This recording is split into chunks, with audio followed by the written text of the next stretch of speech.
ఇక్కడ వీడియో వేరు ఆడియో వేరు అవ్వచ్చు, బట్ ఈ విషయంపై ప్రతి ఒక్కరూ రియాక్ట్ అవ్వాలి. కోల్కతా ఘటన ఆల్రెడీ మీ అందరికి తెలిసే ఉంటుంది. ఇంత దారుణంగా ఒక మనిషిని చంపారంటే మన సమాజంలో ఎంత క్రూర మృగాలు ఉన్నాయో అర్థమవుతుంది. ఇలాంటి వాళ్ళ మధ్యలో ఒక ఆడపిల్ల ఎలా బ్రతకాలి? వాళ్ళకి సేఫ్టీ ఎక్కడి నుండి వస్తుంది?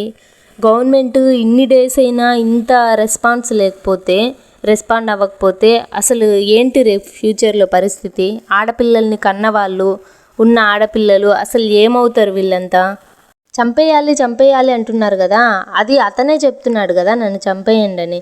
బట్ అతనికి ఒక రిగ్రెట్ అనేది రావాలి, నేను తప్పు చేశాను అనేది అతనికి తెలియాలి. అప్పుడు చంపితే దానికి ఒక విలువ ఉంటుంది.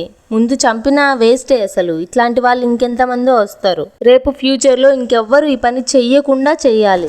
ఈ విషయంపై నా ఒపీనియన్ అయితే ఇది. మరి మీరేమంటారో కమెంట్ చేయండి.